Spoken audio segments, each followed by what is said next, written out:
Our reading today comes from Matthew chapter 2, beginning at verse 1 through to verse 12.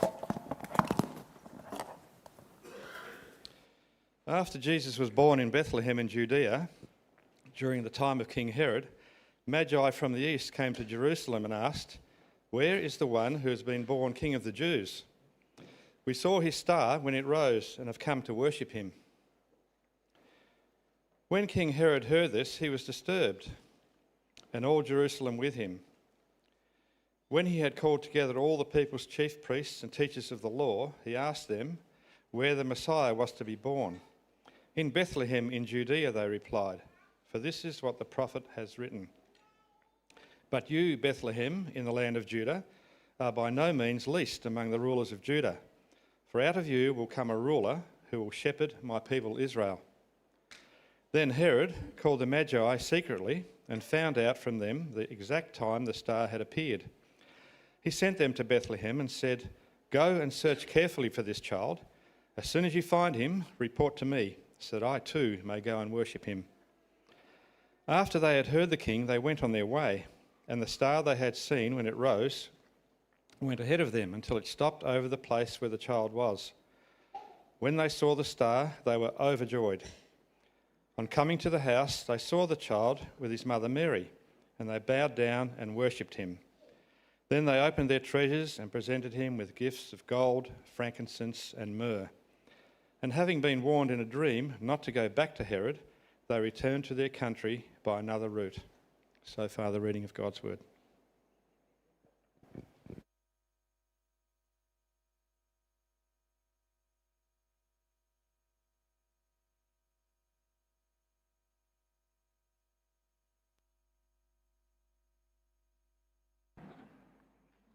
Peter's got a sore leg.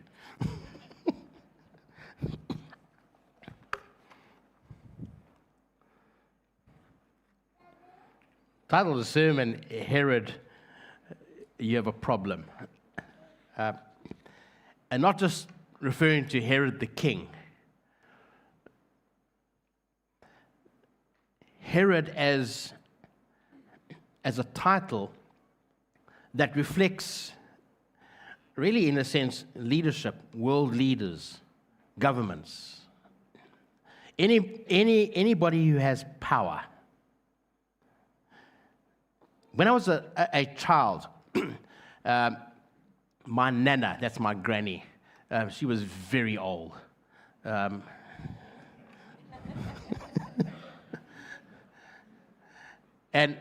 she always used to speak about those who here can speak Afrikaans. A couple of people here. You know that phrase, die ou mense. Okay, now that it's difficult to translate it into English, but it really just means the old people. And I used to wonder, Nana, but you are old. You talk about the old people. So the old people were for her like her grandmother, which in my mind, I couldn't even conceive that my grandmother had a grandmother. It's like, my grandmother's world was already black and white. There was no possibility that there was even a photo of my grandmother's grandmother. But she learned from them that from the old people always said that when you sit down to dinner, it's polite. You do not speak about religion, politics, bodily ailments, and bodily functions and noises. Those are things you do not talk about. Is that similar in Australia? So you sit there, and the question now is, what can you talk about? So they used to talk about ghosts. Yes. So somebody would start with a story, and I don't even know if any of these stories were ever true. Because somebody would start with a story, my house is haunted. And then somebody else would say, oh, well, my house is haunted. And then my garden's haunted. And then the road is haunted. And then the bridges are all haunted. And the trees are all haunted. And you're hearing all these stories around the dinner table at night that everything around you is haunted. And now dinner comes to an end. And you've got to leave. via the garden that is haunted, down the road that is haunted, over the bridge that is haunted, through the trees that are haunted, back to your own home that my nana had said is haunted, in the garden that is haunted. And you kind of go, well, why can't you just talk about normal things? Why do we always have to talk about things that scare us? But you know what really people want to, when you get together, they want to talk about things that really matter. And so what normally comes up in a conversation around the table? Religion, politics, bodily ailments, bodily noises, bodily functions. I mean, things that really matter, that we want to talk about. Because they impact us deeply. They have a genuine impact upon our everyday life, and we see it on TV, we read about it, we see it on our computers, we see it on our mobile phones, and we hear it wherever we go in the shops. We hear about it. Because what we're speaking about is the role of power and influence. It impacts our lives. And our lives are deeply impacted by how we understand Scripture and the political spectrum. Everything that's happening in that area. And every time we open up our Bibles, we're looking for hope. How do I understand the context within which I live? We think over the past couple of weeks, the world's hit a new level of crazy. So many countries are now pushing back against immigration. Clashes of powers, clashes of ideologies. ISIS getting the snot bombed out of it in Syria. Venezuela is about to get a smack. And we're trying to deal with all this stuff. And we're trying to go, how do I cope with this? And then we've got to, on top of all that, we have to deal with our own sicknesses, our relationships that are strained, our own grief, the economy that is not going the way that we thought it was going to go with, our fears, uncertainty, psychological and spiritual distress and trauma, loneliness, the demands of life, and Nana's stories about everything is haunted. We've got to just deal with all this stuff. And there's no good trying to just simply pretend that everything is good. I mean, we are really good pretenders. When you ask somebody, well, how are you? Oh, I'm doing great. The answer is, I'm not doing great. I'm not. But I don't know if you have time to hear what is really going on in my life at this time. And so when we come to Jesus' birth, we realize that when Matthew writes about this, it's a deeply, deeply political and religious statement, and it's disturbing. Very, very disturbing. Because it's not dealing with the stuff of ghosts. You see, ghosts, I'm going to refer to, are things such as spin and smoke and mirrors and distractions. Now, Jesus doesn't deal with that. He comes right into the corruption. And he comes with truth. And he exposes reality for what it really is. And he's able to do that because he's the rightful king. And he can come, and he can do that. And so when Matthew starts, he writes, it says, after Jesus was born in Bethlehem in Judea during the time of King Herod. And Matthew frames this. Jesus is born during the time of a particular political leader. He didn't have to write that. He could have just said Jesus was born in Bethlehem. He didn't have to put Herod's name in. But he puts it in. Because he's telling us that Jesus, when he came into this world, didn't just come to save us, but he came to confront the very things that will create distractions and smoke and mirrors and spin and all the things that will create corruption and all the things that will attempt to try to push us down and take away things. And so when he comes, his arrival immediately collides with worldly thrones. And a Jew would have, as he read this, would have been reminded of Daniel chapter 7. Let me read that to you. I saw in the night visions, and behold, with the clouds of heaven, there came one like a son of man, and he came to the Ancient of Days and was presented before him. And to him was given dominion and glory and a kingdom that all peoples, nations, and languages should serve him. His dominion is an everlasting dominion which shall not pass away, and his kingdom one that shall not be destroyed. And here he presents this, and if you were ruling at any stage when that happened, you knew you were not as great as you thought you were. You didn't wield as much power as you thought you did. And so Herod himself was on really good terms with Caesar Augustus. Really, really good terms. They were in a sense the kind of people that they probably would have taken each other out for a milkshake.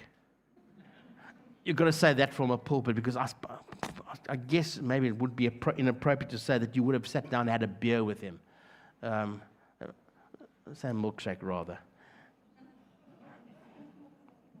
And Caesar Augustus, he had a self-proclaimed title for himself, Divi Filius, the son of the deified Julius.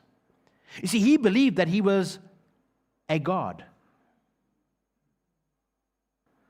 And Caesar Augustus, he had on his coin a comet saying there was a sign in the heavens to say that I am God. And you always placed on the coin something that was great about yourself, so that you could let the entire empire know how wonderful you were. Because the more wonderful you were, there was less chance somebody would come and threaten you. Oh, he let everybody know how wonderful he was. And Herod let everybody know that he was Caesar's friend.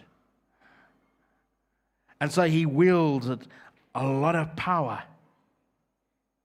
But you see, in this context, Herod, who's associating with this kind of power, this is such a perfect time, the first time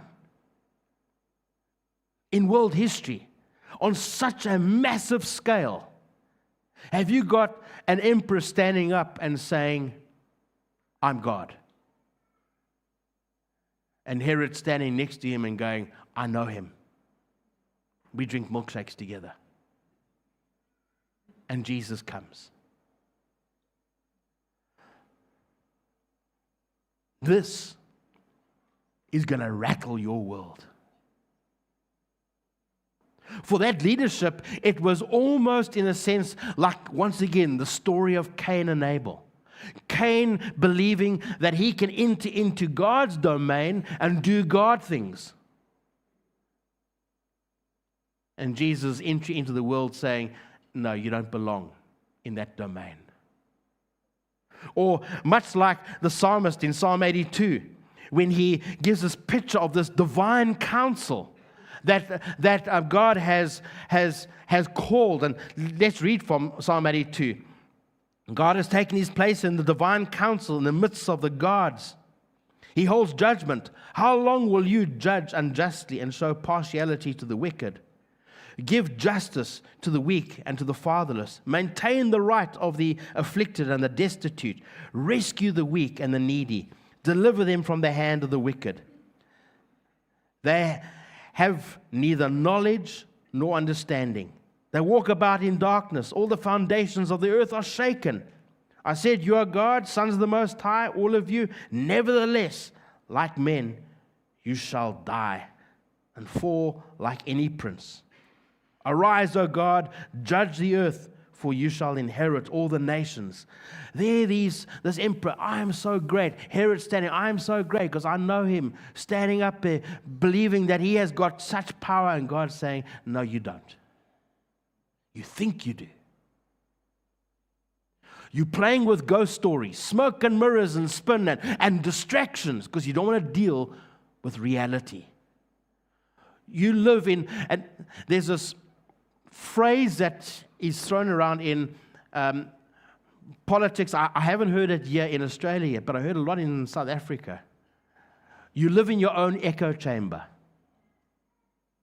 You say something, and because you hear it back, you think it's true.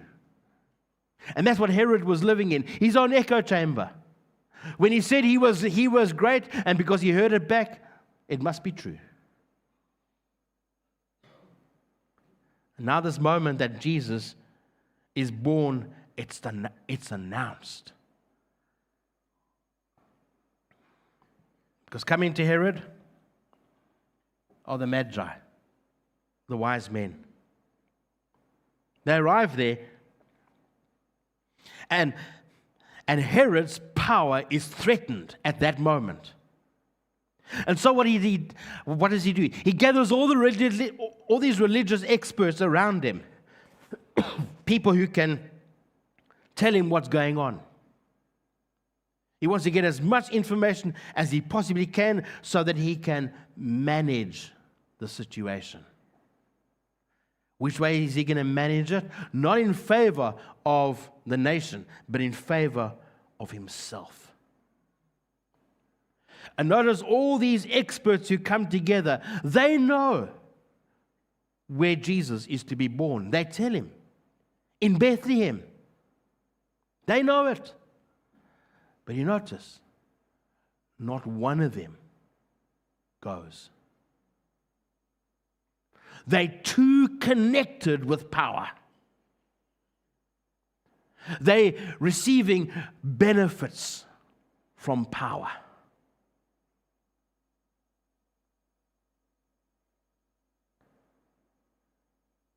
And so Herod calls the Magi secretly, and he says to them,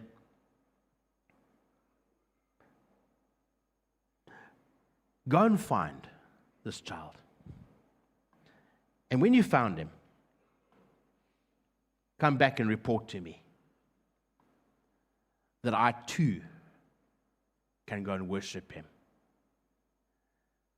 Man, the spin and the smoke and mirrors and the distractions were just oozing out. This was almost like an election manifesto.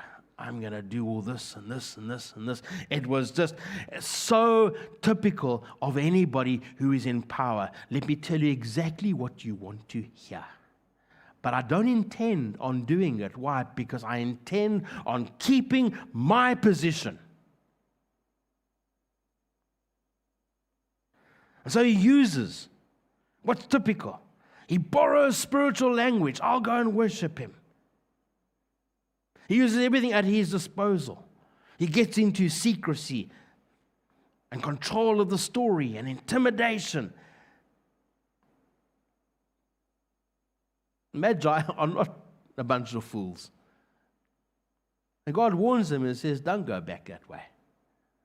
Because you go back that way, you will be caught up in these systems. You're not to be part of that system. This is the King of Kings who you're going to go and see. Whoever you see afterwards is less.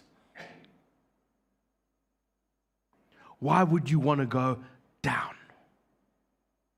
when you've seen the real King? When you've been in presence of the real King, when you've offered worship to the real King, why would you want to go down? And so Matthew tells us how they go and they see Jesus. And their response is worship. And the gifts that they give frames Jesus' earthly life.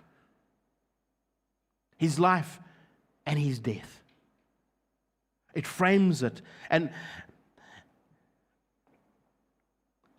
they understand.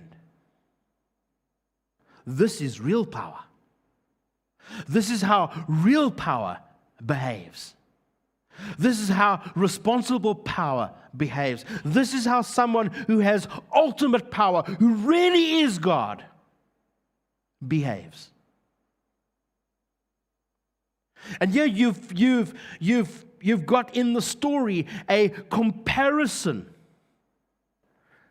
between Caesar Augustus and his little wannabe, Herod, and Jesus. This is how Matthew's gospel is starting. And now the Magi return another way and they go home, and Herod finds out that his plan has been thwarted. He's furious. Why? Because somebody has dared to snub him. How dare they? How we see how that happens. When earthly powers get snubbed, how angry they get, how furious they get, and it descends into chaos. And this is the beginning of Matthew's gospel. This is the introduction of the gospel. Herod goes mad. What time was this child born? Let me work on a date. And any boy child within 2 years of that period, you go and kill him.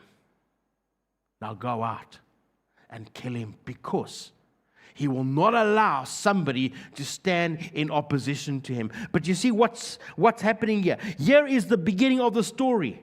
Worldly powers who try and do something are trying to fight against the King of Kings and the Lord of Lords, who already knew before time began how pathetic your attempts would be. It's already known.